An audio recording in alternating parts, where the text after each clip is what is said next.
So what are the sources? So what are the sources?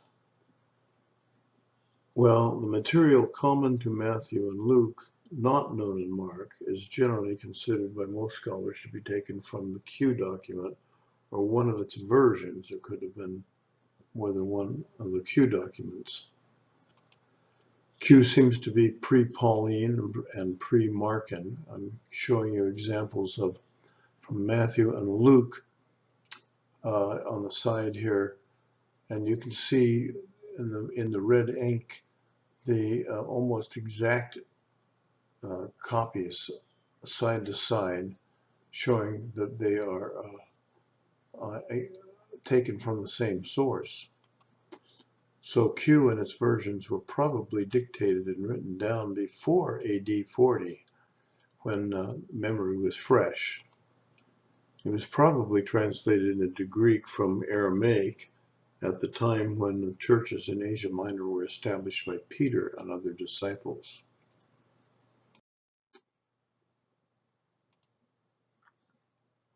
Now, there are probably more than one version of Q.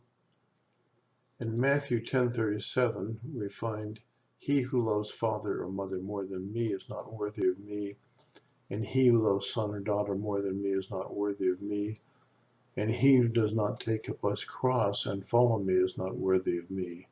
But in Luke 14:26, we find, "If anyone comes to me and does not hate his own father and mother and wife and children, brothers and sisters, yes, and not even his own life, he cannot be my disciple.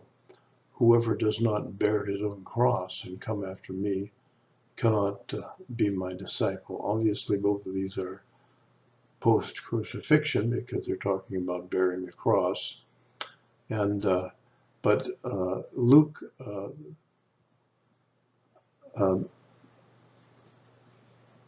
uses probably a more authentic version.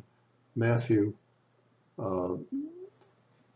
softens it into, "He who loves father or mother more than me is not worthy of me." And Luke has probably the more original, "Anyone who comes to me and does not hate his own father and mother and own children and brothers and sisters," and so on. This is Professor James Tabor's demonstration that Matthew altered Q, which appears correctly in Luke, to make it more acceptable. However, Matthew's version may be sourced from a different version of Q that was already altered itself to make it more acceptable. There are several other examples of Matthew's Q that differ from Luke's. For example, the 8 Beatitudes, Matthew, "Blessed are the poor in spirit, for theirs is the kingdom of heaven," where Luke says, "Blessed are you who are poor, for yours is the kingdom of God," and so on. This seems to indicate that there were at least 2 versions of Q in circulation in the late 80s when Matthew and Luke were first written. So what do other scholars conclude about Q in Matthew and Luke? Most scholars consider the sayings in the Q material to be authentic, although altered. Along with Markan priority, Q was hypothesized by 1900 and is one of the foundations of most modern gospel scholarship.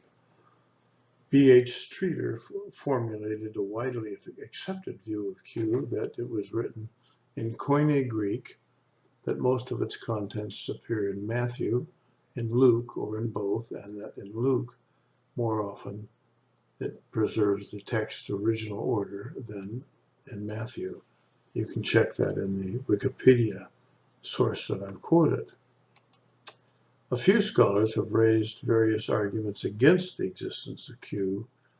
New Testament scholar James Edwards argues that the existence of a treasured sayings document in circulation, going unmentioned by early church fathers, remains one of the great conundrums of modern biblical scholarship.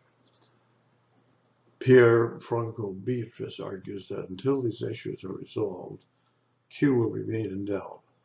Austin Farr, Michael Goulder, and Mark Goodacre have also argued against Q maintaining Markan priority, claiming the use of Matthew by Luke.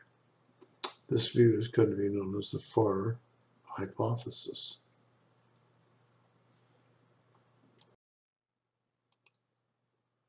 Now here are my conclusions. The Q hypothesis is the best explanation of the similarities between Matthew and Luke.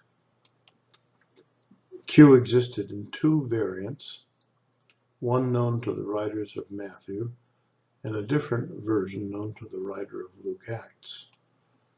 It arose from a Greek original that was dictated by an Aramaic-speaking disciple of Jesus to a bilingual scribe in the AD 40s. It preserves authentic Mashlim and Dovrim of Jesus as remembered by a disciple.